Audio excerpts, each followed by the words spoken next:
Ici à Equipoto, on voit des nouveaux moyens de locomotion un petit peu particuliers comme celui-ci.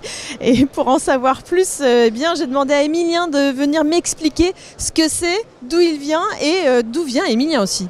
Donc bonjour, donc nous en fait on est des étudiants de l'ESTACA. Donc l'ESTACA c'est une école d'ingénieurs qui est spécialisée dans le domaine des transports, donc qui forme des ingénieurs en 5 ans en automobile, aéronautique, spatiale ou même ferroviaire. Et donc nous on est une association qui s'appelle PV3E Laval. Et donc en fait on est 30 étudiants qui fabriquent des véhicules qu'on dit à haut rendement énergétique. C'est-à-dire ?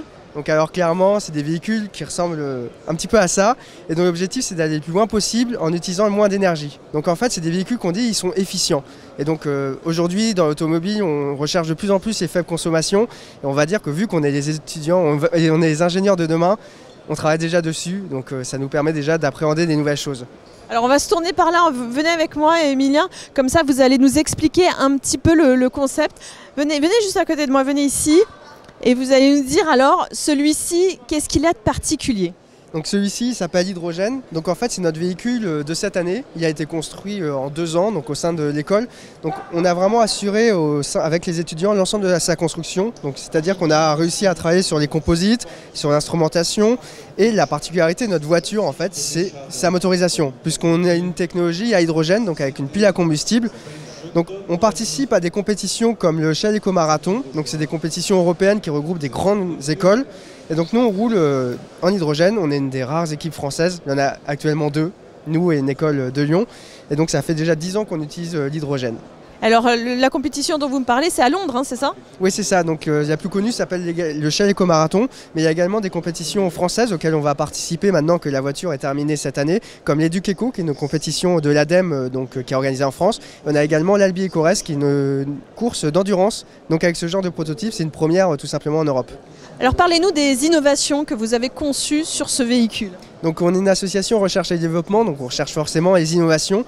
Donc la toute première, c'est qu'on est des étudiants qui travaillent sur une technologie à hydrogène. Donc juste derrière, on a la pile à hydrogène qui est ici. Donc actuellement, on est équipé via une pile à combustible d'un kilowatt.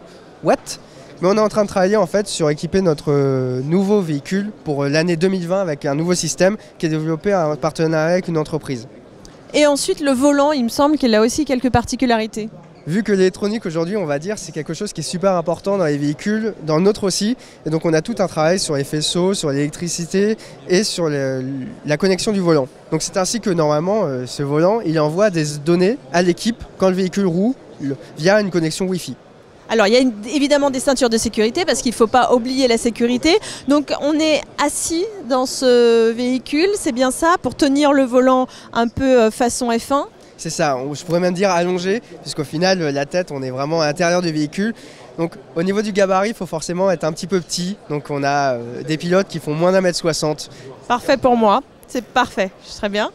Et alors j'ai vu, on va regarder, mais les freins, c'est avec les pieds. Et les freins, c'est un peu comme des freins de vélo tout simplement, ou des freins de moto. Oui c'est ça, le véhicule est tout neuf encore, on n'a pas encore eu le temps de tout, on va dire, améliorer. Donc cette année, on a fait un petit peu au plus vite et au plus simple, donc on a pris des freins de vélo hydraulique. Et alors derrière vous, il y a la maquette qui a été imprimée en 3D. C'est ça, donc la maquette elle date déjà d'il y a 3 ans puisque c'est un projet qui a été mené à long terme. Donc on a entièrement imprimé en 3D et en fait le profil de cette maquette, on dit que c'est un profil NACA. Et en fait si vous la regardez de dessus, c'est tout simplement la forme d'une goutte d'eau. Ah ouais, génial, bravo. Et donc comme ça permet d'être le plus aérodynamique possible et donc le plus efficient vu que entraîné, on n'en a quasi pas, le véhicule il consomme le moins possible. Alors on va parler maintenant un petit peu de ces compétitions auxquelles vous allez participer et j'imagine qu'il faut être financé, donc vous recherchez peut-être des sponsors, vous en avez peut-être déjà ? Donc c'est vrai que le projet en lui-même coûte assez cher. On est quand même une association scolaire étudiante, donc l'école investit dans le projet, mais c'est un investisseur, donc on n'a pas la totalité de la somme qui est à jouer. Il faut savoir que notre budget à peu près annuel est de 40 000 €.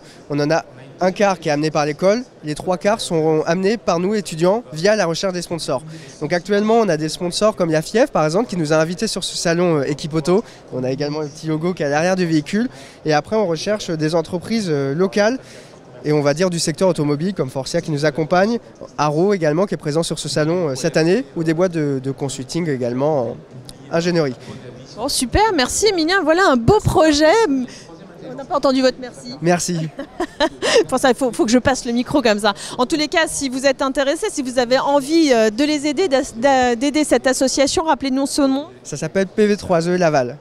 Eh bien, venez rencontrer Emilien et toute son équipe qui est derrière moi. Venez les aider. Allez, à très vite.